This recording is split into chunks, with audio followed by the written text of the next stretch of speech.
I stumbled across this article, and it's just so stupid.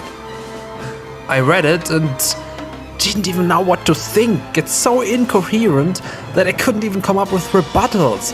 I mostly just thought, and now? What are you rambling about and why? The part that especially got me was the part where this Chloe author complained about Ed Sheeran's new song Shape of You. She writes about how the song romanticizes women's bodies through the male gaze. And I thought, am I seriously reading an article on Playboy in which the author complains about the male gaze? Playboy versus the male gaze? A magazine that is most famous for catering to exactly that? Does the author even realize that she is writing for Playboy, or what Playboy is? It almost seems like the article just slipped in there and was actually intended for everyday feminism. We also noticed that this Chloe author does not talk about the song as objectifying women's bodies, but as romanticizing them. No idea what moral value judgment she passes here, but she doesn't sound thrilled. And she talks about it in the context of diagnosing Ed Sheeran with toxic masculinity. So, loving your partner's body is now toxic masculinity? Physical intimacy and sex, or at least the physical part, kind of a big deal for most people, is now toxic masculinity? Fuck! Unbelievable. Aren't there those body positivity folks who want people, women and girls to accept and love their bodies? So they get to love their bodies, but an intimate partner must stay close to neutral in regards to that. Does that mean that women should have the most intimate and sexual relationship with themselves? They should love their own bodies, but their sex partners and romantic involvements must stay indifferent? Not desire them or only their mind? Otherwise they are toxic? What the fuck? I think you really aren't supposed to think about feminist shit. You just have to feel it. And if you don't feel it and question it, you have to educate yourself and are a sexist and misogynist. And they will tell you the current year and roll their eyes about the fact that they still have to talk to people about that. Whatever that is. Toxic women's bodies, romanticization, something. Should Ed have rather written the song that way? What's up, guys? My name's Cody Strong from Angry Picnic, and I'm going to be parroting Ed Sheeran's Shape of You. Come to the room and strip from me, don't bite me, and trust that I'll take off my pants out, touch my butt, stop, lolly, lolly, lollipop, stuck it in, now what do? I'm not pulling out, girl, you know I want to smash. The ability to smash was made for people like me.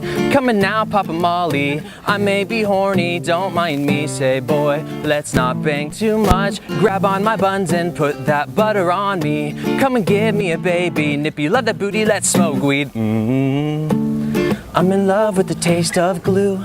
You like food, but I just like glue. I would love to shave you too. I'm in love with the booty. And last night you were in my room, and now my bed sheets are sticky like glue. Every day discovering a position brand new. I'm in love with the boot. Oh, ah, oh, ah, oh, ah, oh, ah. I'm in love with the boot. Oh, ah, oh, ah, oh, ah, oh, ah. Join me. Surely not. But singing I'm in love with your body isn't acceptable either.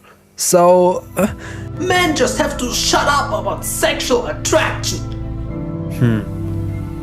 I wonder if the same people who think that also complain about women being slut-shamed don't realize that they are engaging in something similar. Miss Chloe author, you just have to realize that attraction to someone's body is a great deal in most relationships. Sex is an important part of romantic relationships, otherwise it wouldn't be such a big deal if a partner cheats, right? We would just say, ugh, it was just sex, no romantic love, so no biggie. But people don't take it that way, mostly. Because the sex aspect matters. And sex usually involves finding the person you are having sex with physically attractive. That's why the word sexy refers to mostly physical characteristics, combined of course with body language and attitudes. Of course, a romantic relationship is about more than that, and that's why it takes time for most people, often months until they are sure that they truly love their partner. But still, sexuality and lust are big parts of that, and loving your partner's body can be quite helpful in that regard, don't you think? It is also documented that the more two people love each other, the more physically attracted they become to each other. So physicality can also be partially an expression of emotional or mental bonding. Quite the opposite of objectification. But fuck the complexity of the human psyche. Feminist theory is our Bible. Don't get me wrong, physical intimacy and attraction by itself is never objectification in my opinion. It could become that if you treat the desired subject as an object whose well-being need not be taken into account, which then would be rape, coercion or sexual harassment. We have words for that kind of behavior and don't need a fuzzy, overgeneralizable term like objectification to name those things. Maybe Chloe, author, objects to the word love being used, and that's why she specifically wrote romanticized instead of the usual objective fuck bullshit. Maybe she wants the word to only be used to describe the purity of romance, the bond between two souls, marriage and commitment, and cringes if it is being used for something dirty like sexual attraction and physical intimacy. How tolerant, how progressive, how holistic. Truly a measure by which to diagnose the person who is using this holy word in such an unhonorable, disgraceful way with toxic masculinity. Or she just doesn't like men who appreciate a woman's physique, a common feminist trope. I might have some in-depth videos about that on my channel at some point. Subscribe if you want to see them! And the other stuff that I'm cooking! Okay, that was an ad. Yeah, this disdain for male desire, or at least a tendency towards that, is quite common among feminist folks in my personal experience. And Chloe author continues that tradition to a certain extent, while writing for Playboy! And she is linking Ed Sheeran writing about his physical attraction to a woman with toxic masculinity, and Playboy published it! What is Playboy, if not exactly what men find sexually attractive, captured professionally in videos and photos? And yet they published an article which linked a woman being sexually desired by a man through the male gaze with toxic masculinity.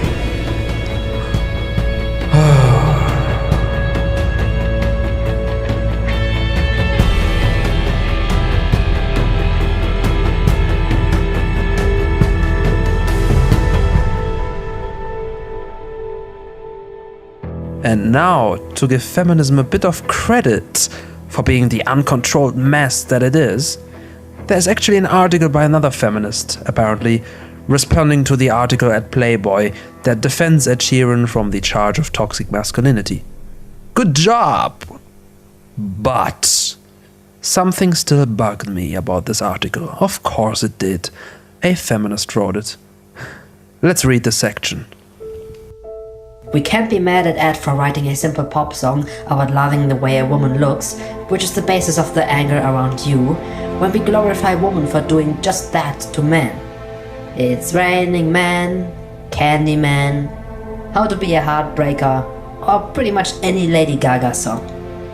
He's not writing about how he doesn't care about the girl's personality or how he just wants her for sex. He's just singing about how he's sexually attracted to someone at a bar, started dating her, and now they have dope sex. What is your problem with this article, you fucking loser? You fucking damn idiots! What?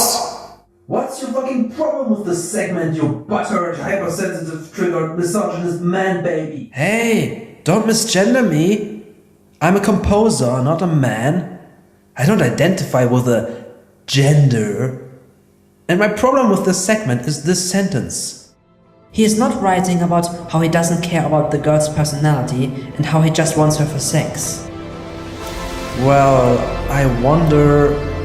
What is the problem with not caring about someone's personality and just wanting sex? Oh, sorry. Men not caring about a woman's personality and just wanting sex with her. As long as you aren't deceptive and pretend to have deeper feelings that you actually don't have in order to get access to someone's sexuality or pressure and coerce them into something, I fail to see the issue. There's nothing inherently hostile about not caring about someone's favorite book, hopes and dreams and hobbies, and just wanting sex with someone if the other person wants it too and you care about that part. This is like a reverse form of slut-shaming. Men being called out for just wanting women for sex, and many please, is acceptable. While women being called out for having casual sex with a lot of guys and not caring about anything further is not acceptable. That's slut-shaming and a serious feminist issue, part of rape culture. Tell me, how are women even able to be sluts and have casual sex with a lot of guys if there aren't men who just want sex with them and don't care about anything further than that?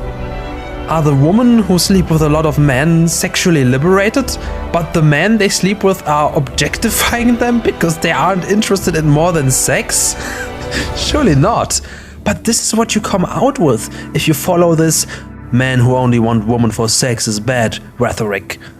Feminists, start thinking, please. And finish it.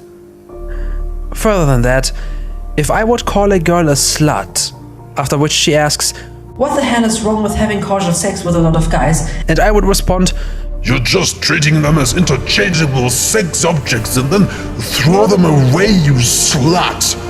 Yes, that's what you are, an objectifying, immoral, evil slut." Would you agree with that?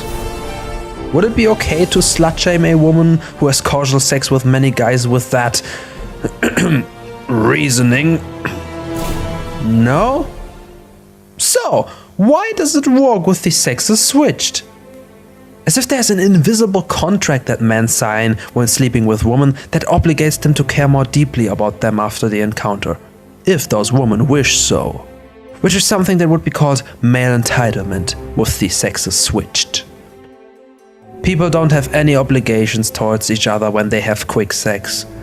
If consent is given and everybody is being honest, there's no issue. And if one party regrets having engaged in the act, then this is simply a lesson.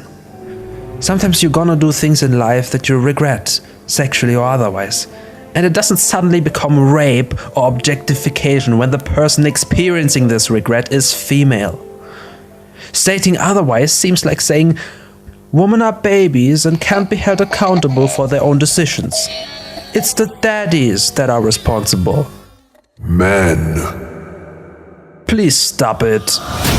You don't want people to view women like that, right?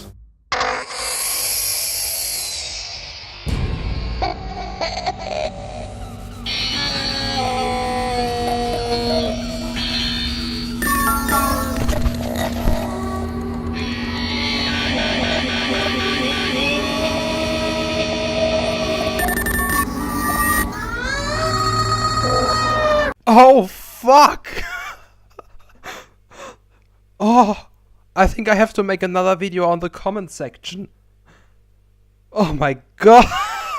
Holy fuck! What is this person writing? 111 likes? You can't be sexist against men? Jesus. I'll be back. See ya.